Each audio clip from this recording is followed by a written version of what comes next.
everyone. Happy Friday. And we just wrapped up 2 days of meetings here at NATO headquarters, and the Secretary General will start with a statement and then we'll follow with your questions. Yes, good afternoon. We have just concluded 2 very productive days of meetings covering a wide range of issues.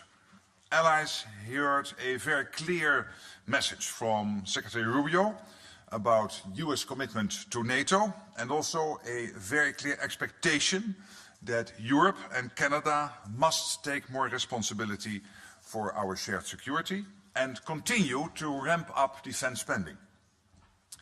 The consensus from the discussions these 2 days is that as the world grows more dangerous, we need NATO more than ever.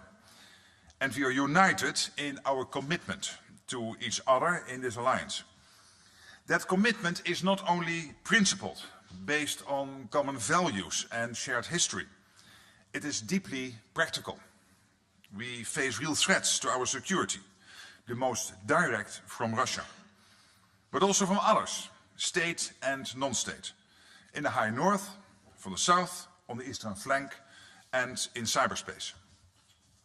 Whatever the challenges we face, we need to make sure that we have the forces and capabilities necessary to deter aggression and defend ourselves should anyone make the mistake of attacking. So we will invest more, much more, as so many allies have already begun to do. We will produce more and more quickly. All over the alliance, we will work to cut red tape and reduce barriers to efficient defense industrial production in order to meet the very real demand for more defense capabilities. Over the last 2 days, we met among allies and with partners. We were joined by our Indo-Pacific partners, Australia, Japan, New Zealand, and the Republic of Korea. The security of the Indo-Pacific and the Euro-Atlantic is more connected than ever before. The war against Ukraine is but one example of this, as China, North Korea and Iran continue to support Russia's war machine. This poses risks to us all, but we are attentive to those risks and determined to ensure we are equipped to address them. So we continue to strengthen our ties, including on defense industrial cooperation. Ministers discussed this yesterday, affirming how important it is that we continue to deepen NATO's partnerships in the region. And I will travel to Japan next week to do just that. We also met in the NATO-Ukraine Council with Ukraine's Foreign Minister, Andriy Sybiha. He gave us an update on the situation on the ground. Allies assured him of their continued support for Ukraine in its fight today and to help build up its armed forces for the future. And we discussed the important talks that the US is leading with Ukraine as well as with Russia to try to bring the war to a just and lasting end. We support the push for peace. And allies, including through efforts spearheaded by France and the UK, have shown that they are ready, willing and able to shoulder more responsibility in helping to secure peace when the time comes. NATO itself continues to provide political and practical support for Ukraine through our command in Wiesbaden, our office in Ukraine and more. And as announced on Wednesday, in the first 3 months of 2025, NATO allies have pledged more than 20 billion euros in security assistance for Ukraine. So our commitment is clear. We were also joined last night and again this morning by the EU High Representative for Foreign Affairs and Security Policy, Kaja Kallas. And we discussed how we can work together to boost defense spending and ramp up defense production. Kaja Kallas briefed allies on the White Paper for European Defense Readiness 2030. The transatlantic relationship remains the cornerstone of European security and of global stability. And the inclusion of non-EU allies will remain essential. But we should build on this unique opportunity to strengthen NATO-EU cooperation even further. We all stand to gain by working together. And finally, as some of you may know, today is NATO's anniversary. 76 years ago, 12 countries came together to sign the treaty that created this alliance. Through the years working together, allies have delivered security through strength. From all I heard during the last 2 days, we are well on track to continue delivering well into the future. And with that, I'm ready to take your questions. All right, let's start with BBC. Beale, BBC. First of all, I know tariffs isn't NATO's bailiwick, but it is something that's come up at the meeting. China's just announced it's introducing retaliatory tariffs against the US after their imposition of tariffs. A lot of allies are worried about it. You want allies to spend more on defence. I mean, it is not helpful, is it, that the Trump administration has done this? And are you worried that it will impact countries' ability to spend money? And just secondly, on Ukraine, a lot of allies are worried that Russia's dragging its feet. Some allies think that there should be a deadline for President Putin to show that he is serious about ending the war in Ukraine. Would you like a deadline, and what would that deadline be? Thank you. Yes, on the first question, as you know, we are here, NATO, but also the meeting we had the last 2 days is absolutely focused, laser focused on making sure that we keep NATO territory safe. That we realize that there is one long-term and enduring, unpleasantly enduring threat, and that is Russia. And that is what our focus has to be about. So that's why I'm not commenting about the tariffs, as you already...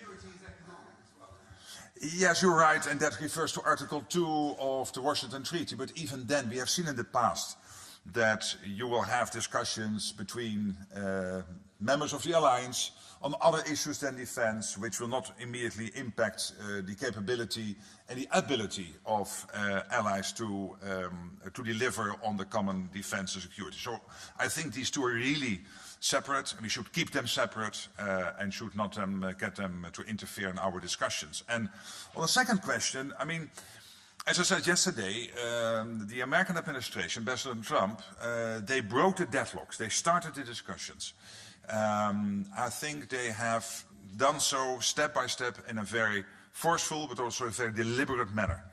And that means that obviously now the ball is in the Russian court, so we have to see what happens. But I do not want to interfere in those talks by having my comments from Brussels to which they then have to react. So we'll see how this will develop. So far, I must say, I'm really impressed how the Americans are conducting those talks, and also about the fact that they keep the Europeans and Ukraine, Ukraine obviously, because they are very much involved, it is their country, but also the European allies very much updated of what they are doing and what is happening. All right, woman in the red blazer here. Mr. Secretary General, thank you for this opportunity. During these days, we have heard from you support for lasting peace for Ukraine, but actually we still do not understand about what this concept means. In your view, how does NATO see the peace for Ukraine, and who should ensure it, and how? Well, obviously there is no peace in Ukraine yet. That is exactly the problem. And the Americans are trying to get peace in Ukraine in a way that it is fair, that it is enduring. And the shortest answer to your question is that Putin will never ever try again to get 1 square kilometer or 1 square mile of Ukraine in the future. That he knows that there is a deterrence and a defense by which Ukraine can never be attacked in the future. When you look at NATO and more generally allies, what we are doing is providing Ukraine what they need to stay in the fight, and that is an enormous amount of defense support into Ukraine, defense equipment, including ammunition. We have the Czech initiative, we have on ammunition, we have the Danish and Lithuanian initiative on developing even inside Ukraine their own defense industrial base, and they still have a lot of capacity left, which with the right investment can be used and made available for both Ukraine but also for allies maybe to even buy into that defense industrial base in the future. So these are very positive developments, but also direct deliveries of Panzer howitzers, of ammunition, of tanks, of air defense systems into Ukraine. So that's one. Second is that, of course, with Ukraine, and we know that the French and the Brits will take an initiative here, but NATO is, of course, also involved. We can help to build up the Ukrainian forces.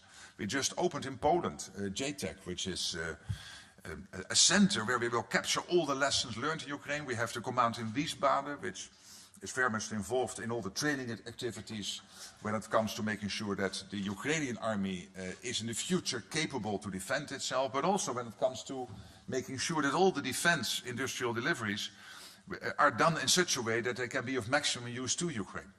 And we have the pledge, the 20 billion now over the first 3 months rolling in of euros. So all of this is what we are doing to make sure Ukraine can stay in the fight, and if ever there is a peace deal, that they can stay safe in the future. And there is the French and British initiative to build an extra layer of support post the peace deal. But unfortunately, there is not yet a peace deal. There's not even a ceasefire.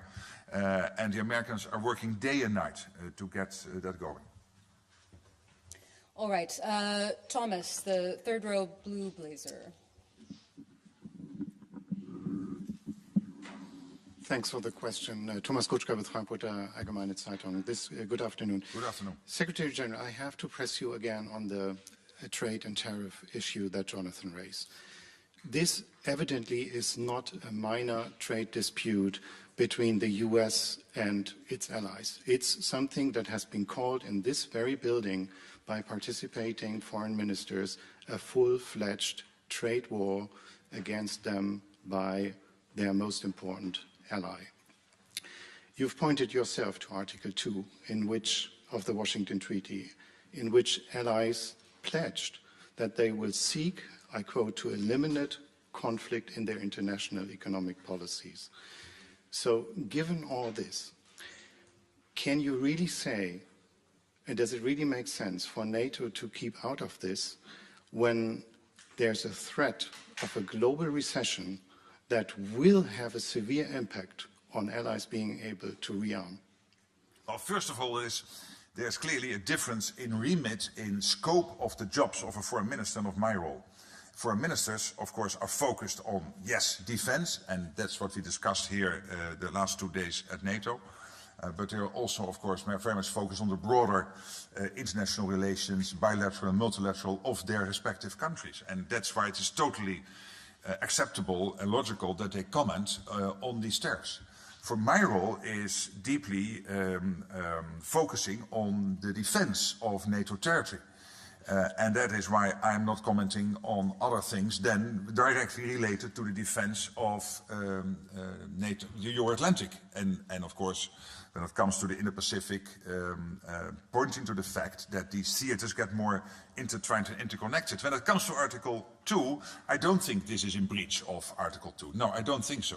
We have seen in the past many examples of differences of view, of fights over tariffs. This has happened before without that being in violation of Article 2. All right. The man in the center with the blue tie, second row. Beautiful tie. Are there any future plans to include the new members to NATO from the Middle East and North Africa, Pacific? Is it possible to cooperate in the establishment of military industries with the important countries in the Middle East, such as Egypt and Morocco? Thank you.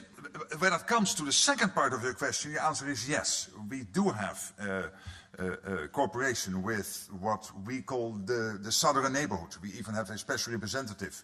I, as Secretary General, have a special representative for the southern neighborhood. And we work closely together, for example, with Egypt, but also with Mauritania, Tunisia, Jordan, and other countries. And that is very much focused on how can we help for them to develop their defense system, their security apparatus, etc., like they are doing in Iraq through the NATO mission in Iraq on the request of Iraq.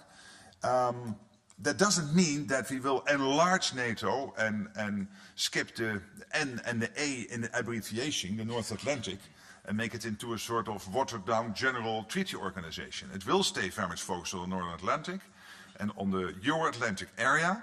That's the 32 allies we have, and you can join if you are part of that geography. But again, with the South, we have close cooperation. We have it with the Indo-Pacific, Japan and Korea and Australia and New Zealand. We have it also in other parts of the world, and that is really important. We learn from them. We can also develop our defense industrial base together. It's something I will discuss next week in Japan, very, very high on the agenda. So there are many opportunities there. Thank you. All right, fourth row woman in the center. I know I'm challenging our men with the mics. Thank you. I'm Sachio from NHK, the public TV station in Japan. Yes. Thank you. I was wondering, the U.S. had said that at NATO this time they would be discussing the shared threat of China to the alliance that the alliance faces. Does NATO also agree that China is a threat and not a challenge anymore? And also, another question on your visit to Japan next week. Could you elaborate a little bit more on the expectations you have towards the cooperation of the defense industry? Well, personally, I think you could see increasingly China as a threat, but I think in the official NATO language, it's not named like that. But when you look at the build-up of the defense industrial base in China, when you look at the fact that they have now more Navy ships sailing than the US, that they will grow to 1,000 nuclear warheads by 2030, it's absolutely clear that we cannot be naive about China. We cannot be naive about China. And that's the reason why we work so intensely together with, indeed, Japan and Korea, but also Australia and New Zealand. And the importance now is that we deepen that cooperation. In the past, it was also the meeting is the message. The fact that we are here together, working together in itself is the message, but that we are getting more and more flesh on the bones now in terms of exchanging insights on innovation, on getting new insights to the battlefield where that is necessary. We learn a lot from what is happening now, unfortunately in Ukraine, but we have to capture those lessons. We can share that with our partners, and we learn from what Japan and others are doing in the Pacific with their exercises, and we are really trying to build on this shared defense industrial base. We know that many allies are already buying hugely, largely into the Korean defense industrial industry, so we have that connection, and I think that is very valuable. All right, Terry, here in the second row. Hi, Mr. Secretary General. I won't talk about tariffs because obviously that's so separate. But the GDP that you are expecting allies to use to buy these new weapons, to amp up their defense spending, is the same GDP that is going to be affected by these measures. So how can you expect these things to take place at the same time? You can't separate them. And we had ministers come out and tell us, we're worried that the money we would have spent on defense will now be spent on inflation. So that is your problem. Well, obviously, national governments have to make their decisions, and politics is making choices in scarcity. There are always more things you want to spend the money on than there is money, and there can always be an issue that the money you expected to be there is not there because of inflation or because of the fact that the GDP is not growing like you expected in the past, or what the forecasts were, etc. But that is what national politics and politicians have to navigate, and that's what they are doing. And I don't think I'm helping this alliance by commenting on something which is not really part of alliance policy, and that is to make sure that we can defend ourselves. All right, let's go up to the back. Henry.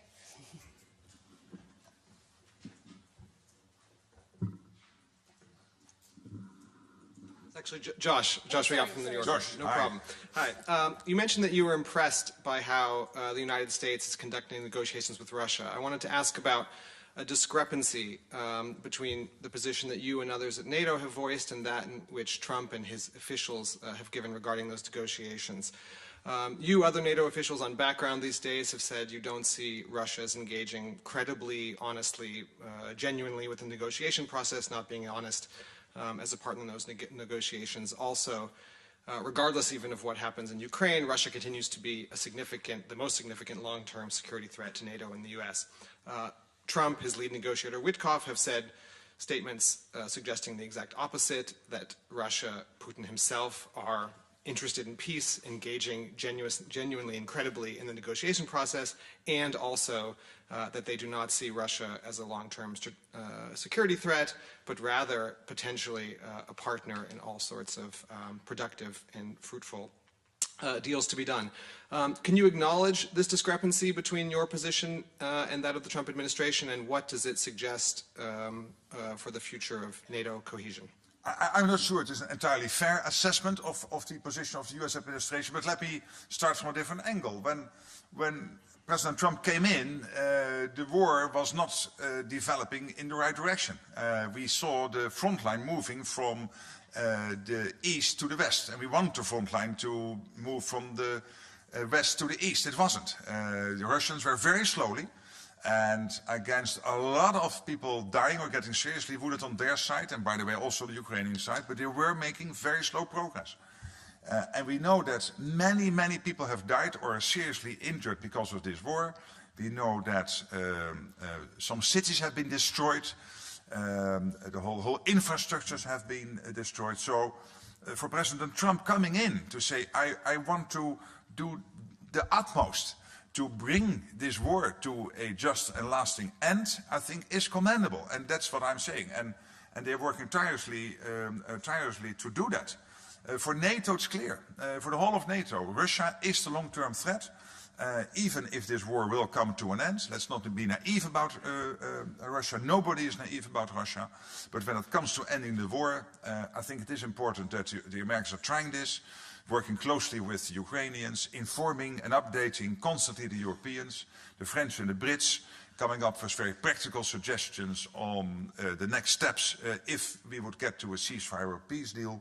And I think this is exactly how the alliance should function, working together, trying to get things done, making sure, and acknowledging that this is not only a European conflict, but with China and North Korea and Iran being involved here, supporting Russia's war effort, its onslaught on Ukraine, that it is really a global issue. And that in the end, there is as I said before, there is an audience of one watching all of this. It's the first secretary of the Communist Party of China, Xi Jinping. And he wants to know at the end who comes out on top. Is it the West or is it Russia? And if it is Russia, it will give him thoughts about what he could do in his region, because he also has some territorial claims which he might want then to entertain.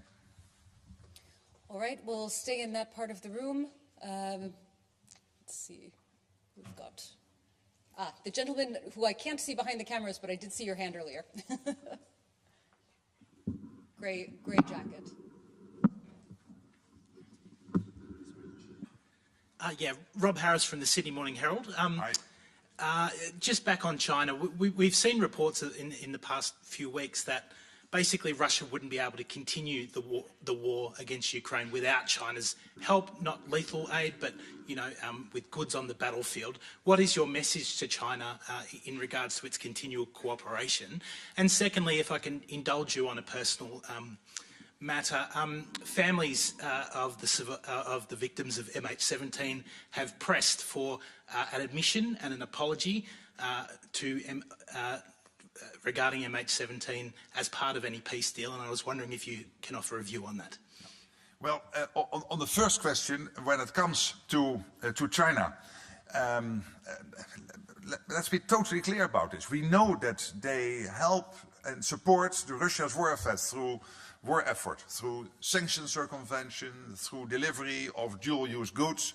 So they are an integral part of the war effort. And now North Korea sending its soldiers to Europe to fight the war here.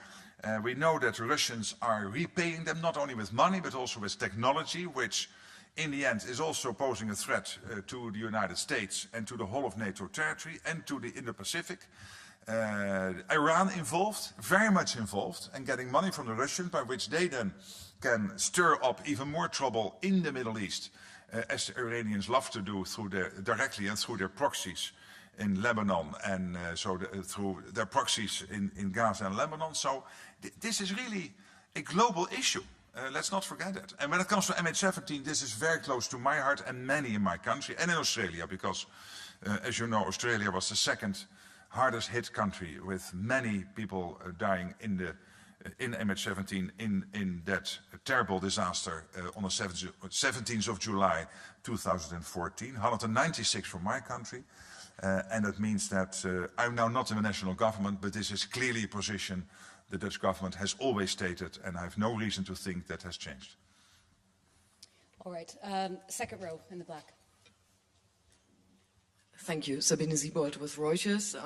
SecGen, you said Russia is still seen as a threat to the alliance, but NATO in its 2022 strategic concept actually stated that Russia is the greatest threat to the alliance's security.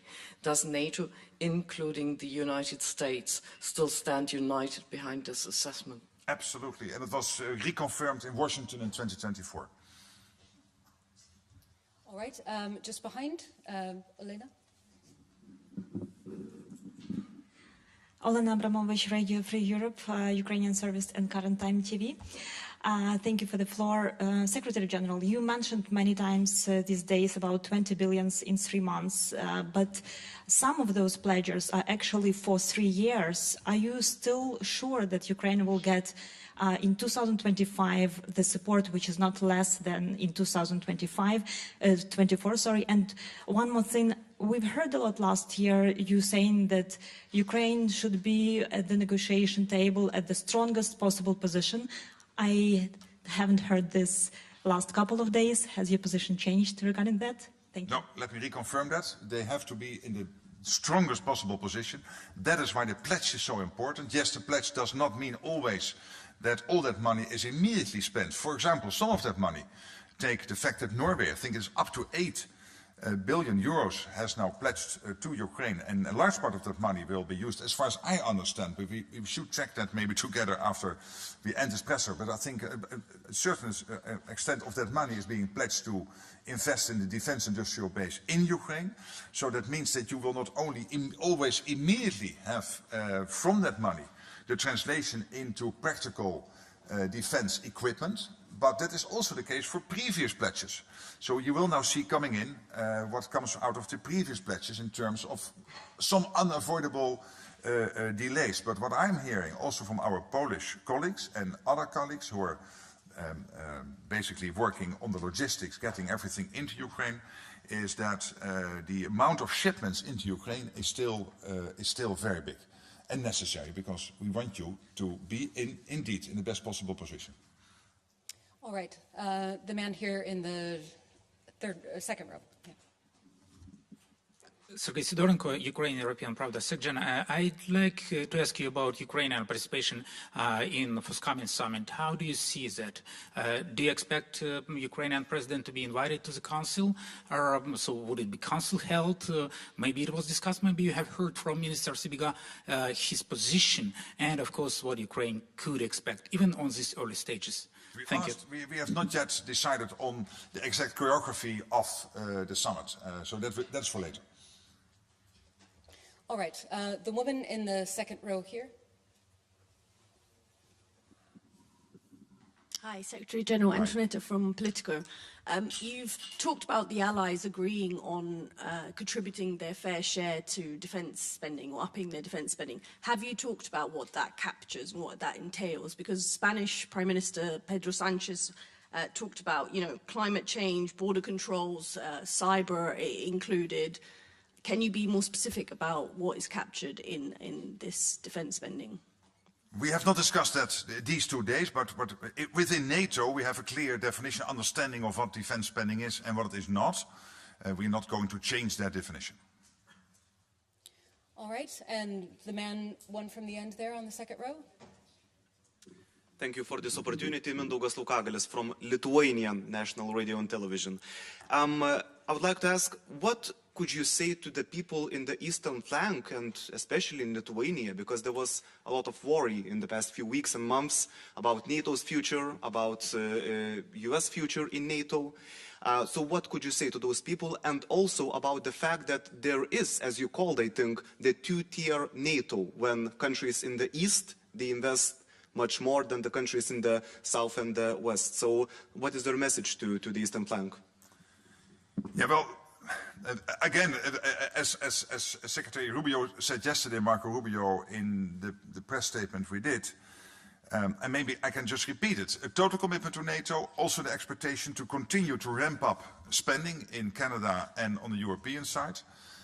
When you look at the European side, I think we have now the biggest increase in defense spending since the Cold War. I think you can safely state that. Hundreds of billions, literally hundreds of billions of dollars/euros coming in. So I would really suggest, but everybody has his own right and has a full right, of course, to worry about everything they want to worry about. But I would say let's stop worrying about whether the US is leaving NATO. They are not. But then I can say that, Rubio can say that, Trump can say that. But somehow there are still people saying, yeah, but it might still be the case. Okay, but then I've done my part. And I would say, let's bring down the blood pressure. There are so many other issues to worry about. How we get Ukraine durable peace. How we spend the money in Europe in a way that we really ramp up our collective defense and deterrence in conjunction with Canada and the US. These are the issues we have to work on. And that's exactly what we are doing. And this whole concept of a two-tier NATO, yes, when it comes to spending, it's true that when you look at the 3 Baltic countries and Poland, you are now close to over 4%, but some even close to 5%, so a lot is happening there. But in most cases, 2 tiers is meant in a different way.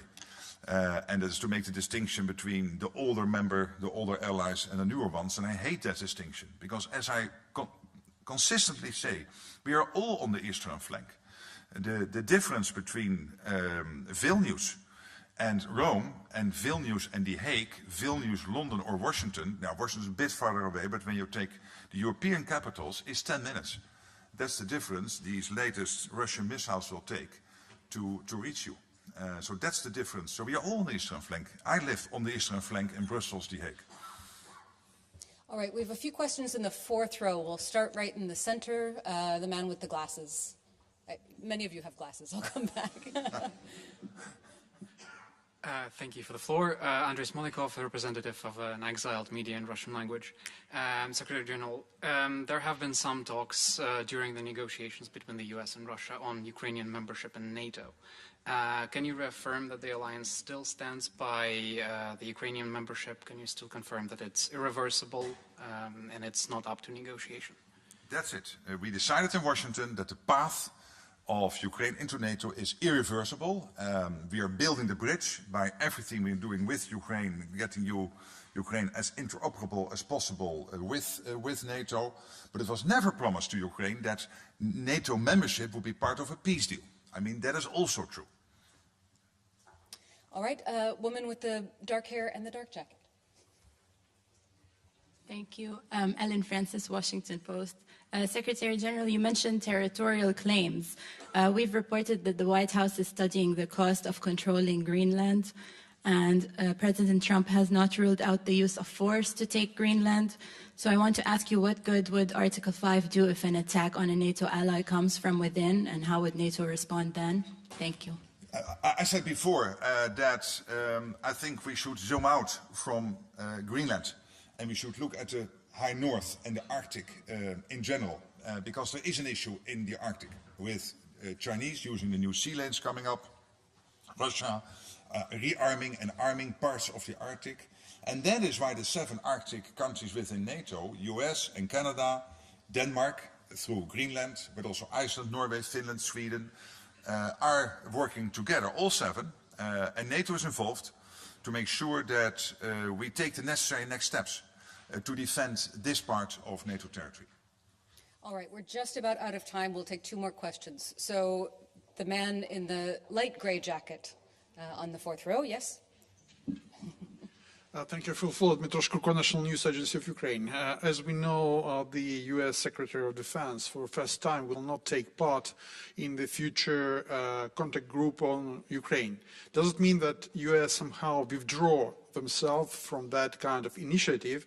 And if yes, how that could be corresponding the alliance efforts to put Ukraine in the strongest possible position on the table? Answer is no to the question. Answer is no, and the Brits and the Germans, so the two defense ministers, will chair the meeting together, and the flow of American goods and American intelligence into Ukraine is continuing as normal. All right. Finally, in the front here. Hey. Thank you very much for this opportunity, Secretary General Mark Rutte. We have heard a lot of adults, but what is your message for the young people in NATO countries? Thank you so much for that question. And by the way, can I say that this morning you guys spoke to a lot of foreign ministers who came into the building, including Marco Rubio, and they all told me that you did a fantastic job, that you were very clear, and that we can all learn from you. At least I can learn from you. But this is about my relationship with the journalists. But on your question, what I want for you is to grow up in this part of the world knowing we are safe. And we are safe because we have prepared for war. We have prepared for the worst. We are a defensive alliance. We don't want to attack anyone, but we have prepared to the max to make sure that no one will ever try to attack us. Because they know then we will really, our reaction will be devastating. And that is what I want. And that is why we have to spend more, why maybe you will decide, or you will decide when you grow up to join the military and help to defend, I think you're from the Netherlands, yes. To defend our country, and other children might think, in 10, 15 years to defend their country. And if not, that you live a safe life and that you know that you are well protected. Thank you so much. Thank you, everyone. Have a good day.